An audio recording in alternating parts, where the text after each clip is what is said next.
Merhaba arkadaşlar, kanalıma hoş geldiniz. Bugünkü modelimizi bu güzel ipimizle çıkartacağız. İpim 100 gram 300 metre uzunluğu olan bir ip. İpime uygun kullanacağım şiş 3,5 numara. Modelimiz oldukça güzel, kabartmalı, şöyle gösterişli bir model. Umarım siz de beğenir, benimle yaparsınız. Kanalıma abone değilseniz ücretsiz bir şekilde abone olup videolarımı da beğeniyorsanız beğeni yapmayı, yorum yapmayı, beni desteklemeyi unutmayın arkadaşlar. Şimdiden hepinize teşekkürler. Dilerseniz yapım aşamalarına geçelim. İlmeklerimi alarak başlıyorum. Bu model için ilmek sayısı 6 ve 6'nın katları artı 5 ilmek ekleyeceğiz sonuna. Yapacağımız örgüye göre ilmek sayısını bu şekilde ayarlayıp modelimizi tam denk getirerek kurabiliriz.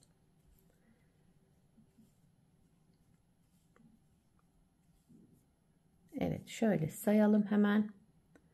2 4 6 2 4 6 2 ilmek daha ekliyorum. Şöyle göstereyim. 6 bir model için, 6 ilmek bir model için 5 ilmek sonuna ekliyoruz. Toplamda 17 ilmeğim var şişimde. 17 ilmekle modelimi kurmaya başlıyorum. Ben lastik yapmayacağım. Bu model lastik de istemiyor arkadaşlar.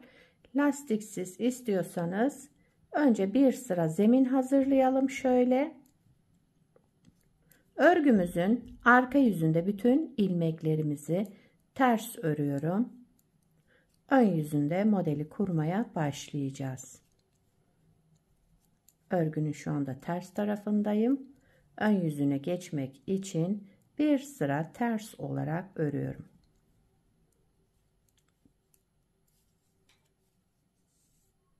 Tamamladık.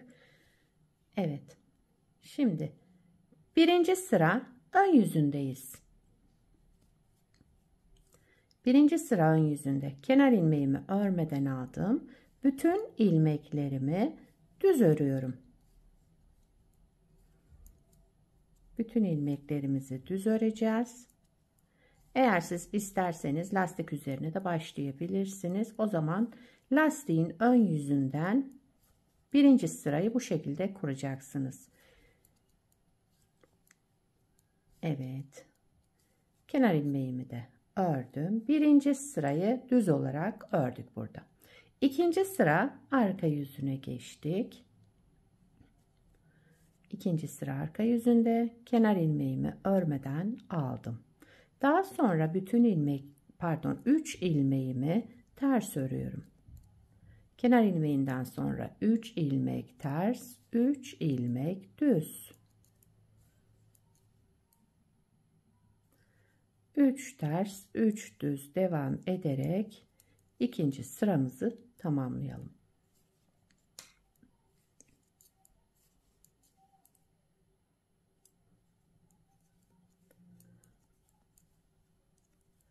Üç ters ilmekle sıramı tamamladım. Kenar ilmeğimi de ördüm. Üçüncü sıra ön yüzündeyim. Üçüncü sıra ön yüzünde kenar ilmeğimi örmeden aldım. Bakın önce 3 ilmek düzümüz var. Önce bir artırma yaptım. Daha sonra 2 düzümü bir alarak tek ilmeğe düşürdüm. Düz ördüm, tek ilmeğe düşürdüm. Tekrar sol şişime taktım. Arkadaki düz ilmeği de onun üzerinden geçirerek bıraktım. Bu şekilde 3 ilmeği kesmiş olduk. Daha sonra bir artırma yaptım. 3 ilmek ters ördüm. 3 ilmek ters. Bir artırma yaptım. 3 düze gelince önce bir artırma. Daha sonra bu iki düzü düz örerek kestim. Çıkarttığım ilmeği sol şişime tekrar taktım. Arkasındaki ilmeği o ördüğüm ilmeğin üzerinden şöyle kaçırmadan yapalım. İlmeğin üzerinden geçirerek bıraktım. Tekrar şişimi aldım. Ve bir ilmek tekrar artırma yaptım. 3 ters ilmek ördüm. Bir artırma, sıradaki 3 ilmeğin önce ikisini bir düz örerek tek ilmeğe düşürdüm. Sol şişimi aldım. Arkasındaki ilmeği de bu ilmeğimin üzerinden geçirip bıraktım. Tekrar aldım sağ şişime, tekrar bir artırma yaptım. Yine ilmek sayımız 3. Kenar ilmeğimi de ördüm. 3. sıramı tamamladım. 4. sıra arka yüzündeyim. Kenar ilmeğimi örmeden aldım. Bütün ilmeklerimi ters örüyorum. 4. sıra arka yüzünde ilmeklerimizi ters örerek devam edelim. Modelimizin son sırası 4 sıradan oluşmakta. İlmek sayımızda başta söylediğim gibi 6 ve 6'nın katları artı 5 ekleyeceğiz en sonunda.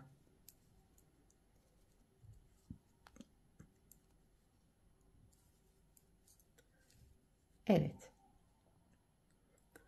Modeli bir kez kurmuş olduk. Bakın modelimiz böyle devam ediyor. Hemen hızlıca bir kez daha kuralım. Tekrar ediyoruz model kurulumunu. 1. sıra ön yüzündeyiz. Önce bütün ilmeklerimi düz örüyorum. 1. sıra ön yüzünde ilmeklerimizin tamamını düz örelim.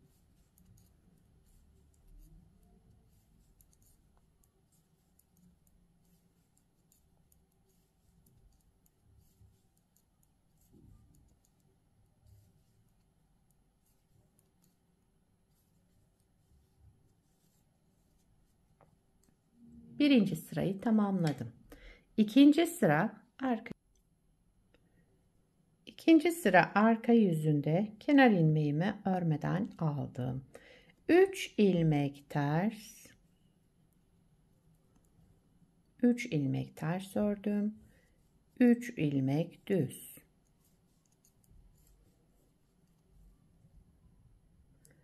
3 ters, 3 düz örerek devam edelim.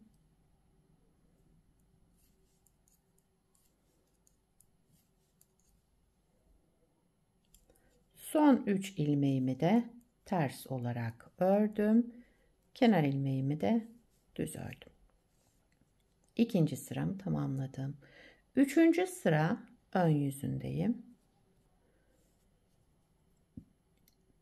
Kenar ilmeğimi örmeden aldığım 3 tane düz ilmeğim var. Kenar ilmeğinden sonra. Önce bir artırma yaptım. Daha sonra sıradaki 2 düz ilmeğimi düz örerek tek ilmeğe düşürdüm. Bu çıkardığım ilmeği tekrar sol şişime taktım ve devamındaki ilmeği de 3. yani düz ilmeği bunun üzerinden geçirdim, bıraktım. Aldım şişime. Bir kez daha artırma yaptım. İlmek sayım yine 3. 3 ters ilmek ördüm. Geldim bu 3 düz ilmeğe. Önce bir artırma yaptım. Daha sonra bu ikisini düz örerek tek ilmeğe düşürdüm ve 3. arkadaki düz ilmeği de bunun üzerinden geçirerek bıraktım. Tekrar aldım şişime, çıkardığım ilmeği bir kez daha artırdım ve devamında 3 ilmek düz ördüm. Pardon, ters örelim. Son 3 düz ilmeğimiz, önce bir artırma, daha sonra sıradaki 2 düz ilmeğimizi düz örerek sola doğru kestik. Çıkardığımız ilmeği sol şişimize tekrar aldık. Devamındaki ilmeği üzerinden geçirerek bıraktım. İlmek sayımızı teke düşürdük. Yani bir ilmek kaldı. Bir ilmek daha artırma yaptım. 1, 2, 3 ilmeği tekrar tamamladık. Kenar ilmeğimi de ördüm. 3. sıramı tamamladım. 4. sıra arka yüzündeyiz. Kenar ilmeğimi örmeden aldım. Bütün ilmeklerimi ters örüyorum. 4. sıra arka yüzünde ilmeklerimizin tamamını ters örelim. Son sıramız, modeli 2 kez kurmuş olduk arkadaşlar. Model böyle devam edecek. Hep bu 4 sıranın tekrarından oluşacak. Güzel ve kolay bir model.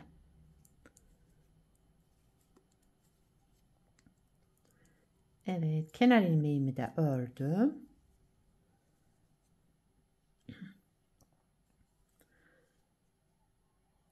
Modeli 2 kez kurmuş olduk. Bakın model böyle devam ediyor. Bir de daha önce yapmış olduğum bir parçam var. Hemen onu göstereyim size de. Bunu da daha önce yaptım. Şöyle bir başlama tekniği kullandım bunda. İpimi 3 kat yaparak başlıyorum. Bunu da beraber yaptık. Modelin arka yüzünü göstereyim size. Bakın arka yüzü de gayet güzel, temiz bir model. Şöyle görüntüsü. Yakadan başlama örgülerinizde kullanabilirsiniz. Şöyle pıtır pıtır güzel görünen modellerden. Evet. Bu modelden yelek yapabilirsiniz. Hırka, bluz, etol şal yapımında kullanabilirsiniz. Yani çocuk örgülerinde, yetişkin örgülerinde, her türlü örgüde uygulayabileceğiniz kolay ve güzel modellerden. Sizler de nelerde uygulayacaksınız, nelerde kullanacaksınız bu modeli, onları yorumlarda belirtirseniz sevinirim arkadaşlar. Beni buraya kadar izlediyseniz bir beğeni yapmayı, yorum yapmayı, beni desteklemeyi unutmayın. Şimdiden hepinize teşekkürler. Yapacak olanlara kolay gelsin. Bir sonraki videoda görüşmek üzere. Hoşça kalın.